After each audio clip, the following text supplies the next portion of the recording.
Thank you. Next speaker, Mrs. Todd, for a minute and a half, please.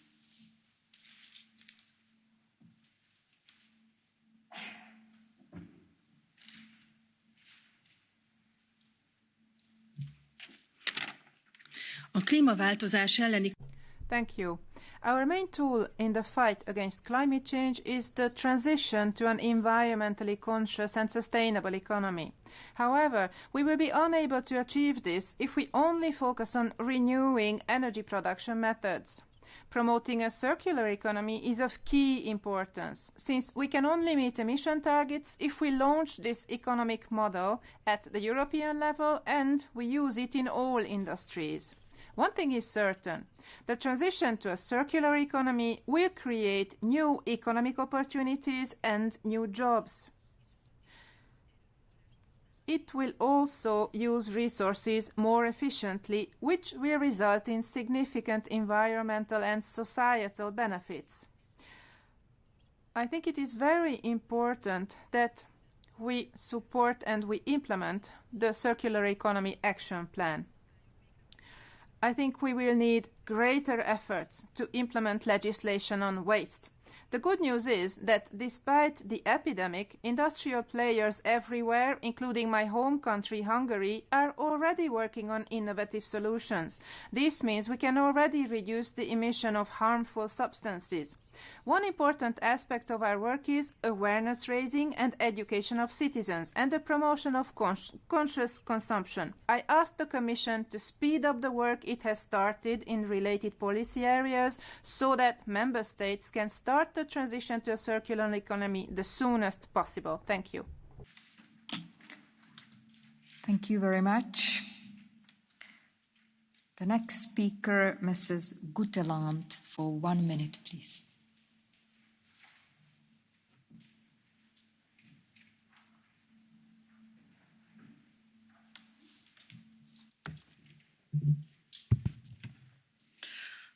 Fru talman.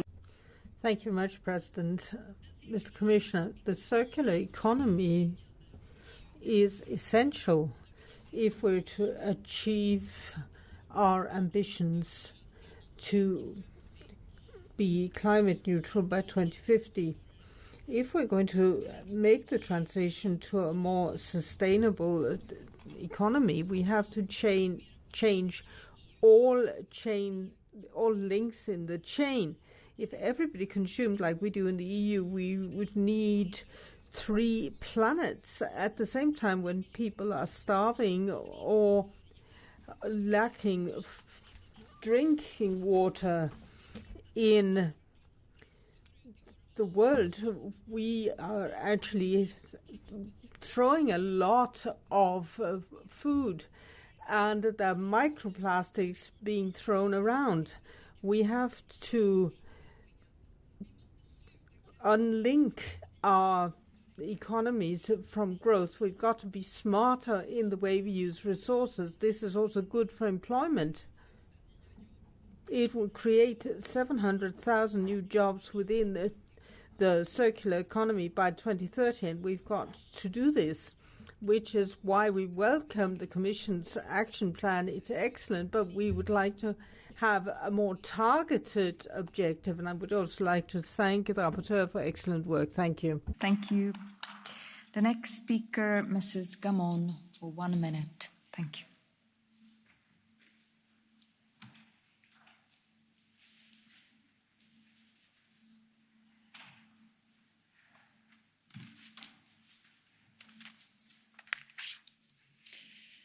Der Aktionsplan The Circular Economy Action Plan starts off precisely where we can do a lot.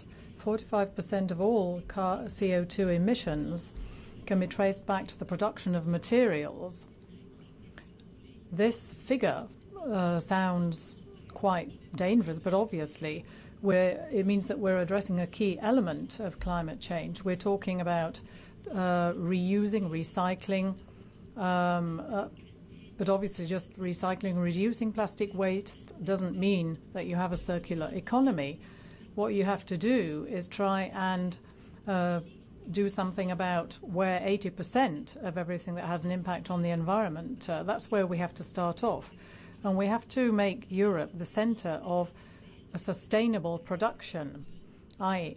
those products that have a long life cycle so that they can be used, reused, recycled. And I'd like to thank Jan Houtema for his excellent report. And we're now expecting the Commission to come along with specific measures. Thank you. Thank you very much. Next speaker for 1 minute, Mrs. Mathieu, please.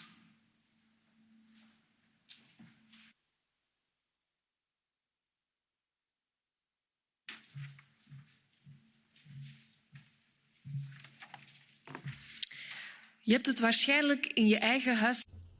In your own household, you've no doubt seen that the lifespan of various machines is shorter and shorter. You probably have a mobile phone which is just not working, and it's so complicated that you can't repair it. This is economically not clever, and it means that we have much more waste. So I 100% support the right to repair as a counter to the throwaway economy. We also need to move from the design to a circular economy. If we just focus on the economy, we will achieve 50% of what we need to do in the saving energy.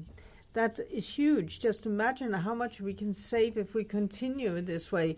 We need products which last longer and which are less costly to people and to the planet. That's what we should be aiming for. Thank you. Thank you. And next speaker, Mr. Kokalis, for 1 minute, please. Ευχαριστώ, κυρία Πρόεδρε, αγαπητοί συνάδελφοι. Thank you, Madam President, colleagues. Congratulations to the rapporteur on the circular economy report, a big step towards sustainability and to a Green Deal becoming achievable in the EU. We have to move on from being wasteful and predatory, consuming and throwing things away. We know that the world isn't infinite, but resources are finite, and that means that they have to be used sensibly and sustainably. We completely agree with the idea of designing a product in a way that makes it repairable and with recycling the last resort for products that can't be recovered in any other way. The circular economy is a structural reform which is important that so that countries like Greece can invest in the future and protect health. Thank you. Very much. Next speaker, Madame Aurin, s'il vous plaît. Merci, Madame la Présidente. Monsieur le Commissaire. Thank you very much, Commissioner. The transition to the circular economy is 1.2 to 3 million new jobs by 2030. SMEs specialized in recycling, the chemical sector. There are all sorts of people who could be involved. For the circular economy to work, it requires a market. And this market is the market of recycled raw materials. In other words, somebody who manufactures plastic bottles should be able to use recycled plastic rather than plastic made from oil. There is not sufficient demand at the moment for raw materials which have been derived from waste. And it's up to us to promote that demand, first of all, by having an obligatory threshold of recycled products. That would mean an outlet for recycled raw materials, and we also want to guide the choice of consumers to design and recyclability through clear labeling. In this way, we can let the market develop. The market economy can be a huge opportunity for an ecological shift. Thank you. Next speaker, Mrs. Bogard, for 1 minute, please.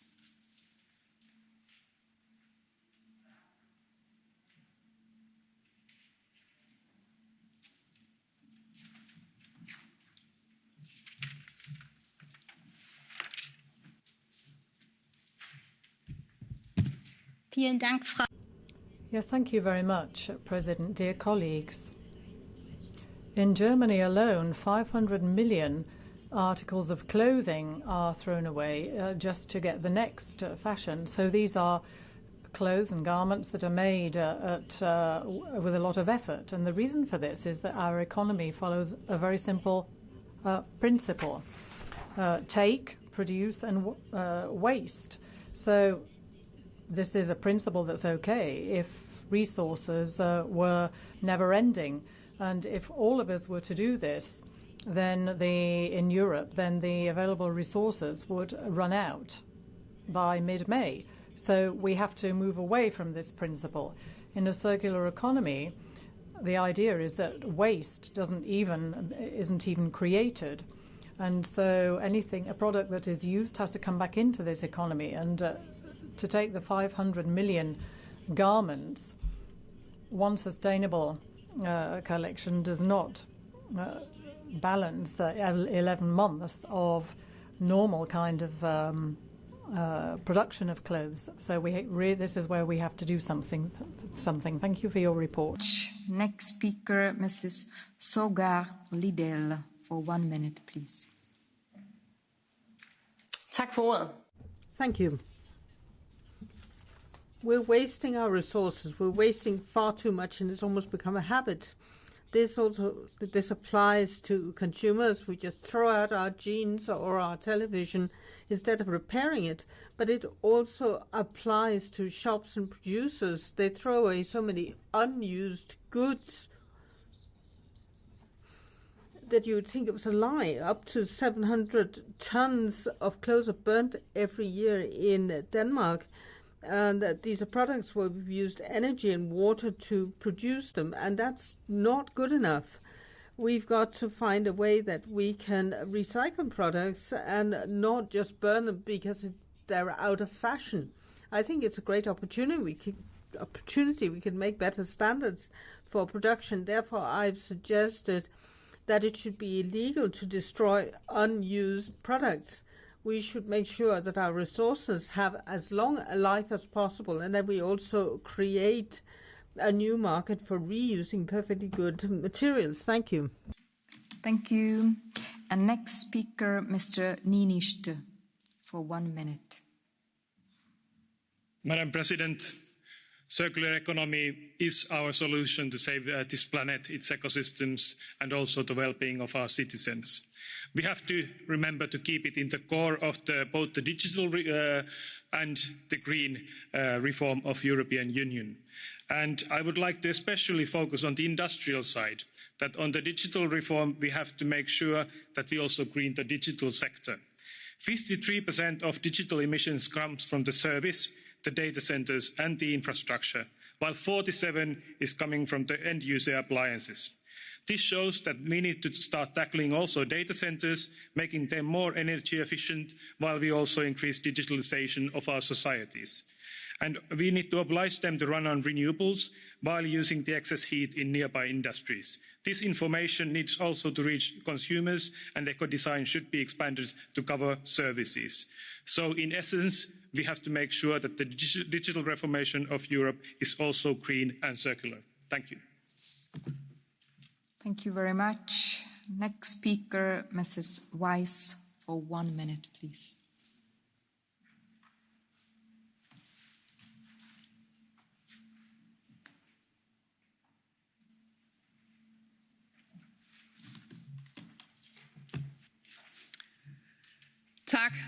Thank you very much. No one can possibly have any objection to the circular economy. It's in everybody's interest that it be nurtured to achieve the obvious potential it has for our climate and our environment, and ultimately the future of our planet. However, the way the circular economy is cobbled together is not irrelevant. And I would like to warn against the, if you'll excuse the expression, sometimes rather naive greenwashing, which threatens to reduce the impact of the report. Because how the blazes can you think that a total ban on companies destroying unsold goods, if this is the only and most sustainable way of getting rid of them. How the blazes can you think that it's okay to trample underfoot what is essentially the private property law? I've noticed that a number of Liberal colleagues back the proposal for a ban and the infringement of private property law. Liberals who often claim to be the voice of the economy and the common sense, but not in this case, clearly. So I'd have to hope that the governments of Europe will oppose this. Thank you. Thank you very much. Next speaker, Mr. Shahim, for 1 minute, please.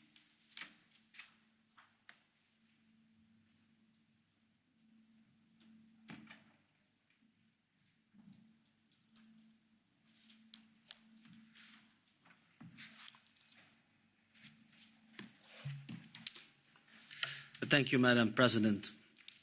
The Circular Economy Action Plan has the potential to boost our economy, create new jobs and decrease our carbon footprint significantly.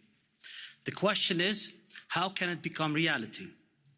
We can create new products and create new ways to reduce, reuse, recycle and recover materials in our economy. For me, it's essential that we come up with the right legislation to stimulate companies to create business models, circular business models, and extend producers' responsibility. Better designed products that can be reused, circularity by design, or simply made to last or last longer. And yes, this means that we need to have clear targets when it comes to the use and reuse of materials, less on a voluntary basis and more binding and clear objectives. And at the same time, Mr. Commissioner, we have to identify the current barriers standing in our way, such as obstructing laws, regulations or fiscal rules, or the lack of accessibility to finance circular economy ideas and products. The circular economy is how we can do more by wasting less. Thank you. Thank you very much.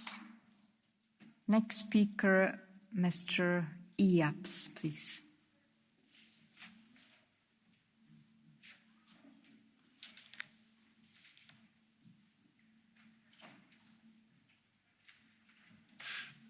Madam President, Mr. Sinkevičius, dear colleagues, now when we are struggling with a crisis and desperately trying to get back to growth, it is also time to rethink what we actually mean by growth. We can grow only if we learn to reduce the use of primary raw materials and to introduce new recycling techniques with clear measurement of the ecological footprint of products and services. And this is what this report is all about. The electronic waste is a prominent test case here. Despite all efforts to dematerialize the production, the amount of electronic waste is growing by 2% a year. This is not sustainable, and that's why we call on the Commission to implement fully the circular electronics initiative mentioned in the report. First of all, it's about the right to repair. Not just about physical parts, but even more importantly, software. Second, it's guarantee of durability of products and their reuse and dismantling possibilities. And third, this is our common charger initiative for mobile devices to make the life of Europeans easier and more sustainable. Thank you very much, and I congratulate Jan with this excellent report. Thank you. Thank you very much. Next speaker, Madame Bentele, please.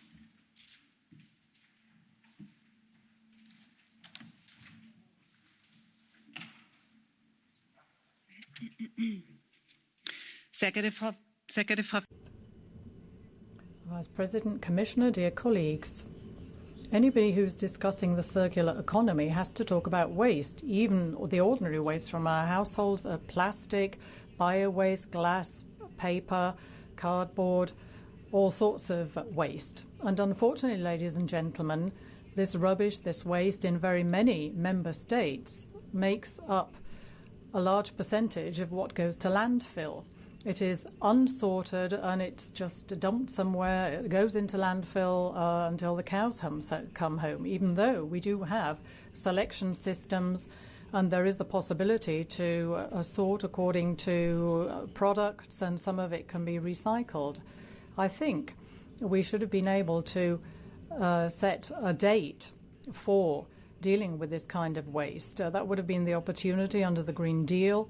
This would have triggered investment, and it would have allowed us to get closer to a circular economy in the European Union. Unfortunately, neither the Commission nor we in the European Parliament had the necessary will to send out a signal. And my appeal, dear colleagues, is that you should keep your ears and eyes open and then ask, Madam, Mr. Mayor, when is the landfill going to be closed and when are we going to start properly recycling? Thank you. Thank you very much. Next speaker, Mrs. Schaldemose, please.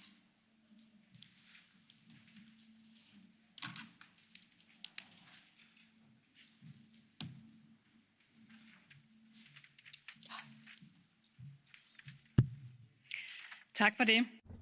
Thank you very much. As a Social Democrat, it's important for me that the green transition be both socially and economically sustainable. It must be possible to get a Europe which is climate neutral, while at the same time protecting the environment and creating new jobs. The new action plan for circular economy aims at that. It's possible, but it's not easy because it requires thoroughgoing changes in the way we produce, use and reuse, not just in Europe but throughout the world. But with the new action plan, we are trailblazers in the EU. We show the rest of the world that a sustainable society is possible when we make it incumbent upon the companies to make their production sustainable, when we make it easier for consumers to choose sustainable selections, and when we cooperate more and more in reusing our resources across the borders. In that way we can create a Europe where we look after the planet and ensure a healthy economy. That is a sustainable Europe. Thank you. Thank you very much. Next speaker, Mrs. Spiraki, for 1 minute, please.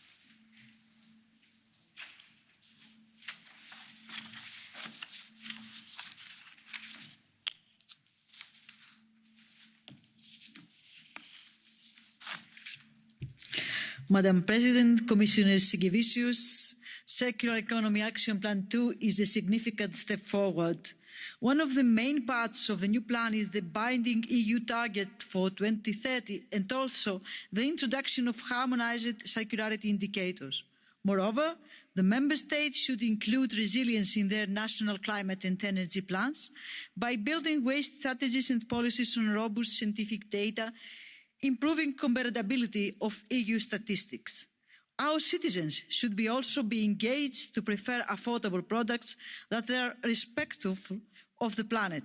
EU eco-label could be used as a benchmark for environmental sustainability. But however, Commissioner, implementation is everything. That's why it's so important to facilitate Member States like my country, Greece, to create extended producer responsibility schemes with eco-modulation of fees and tax incentives and other financial incentives promoting sustainable consumer choices. Circular Economy Action Plan is a huge opportunity for our market, for our people, for becoming pioneers in the planet. That's why, Commissioner, we have to proceed with mandatory targets and due diligence of the products in order to set global standards and create a level playing field for our companies. Thank you very much. Thank you very much.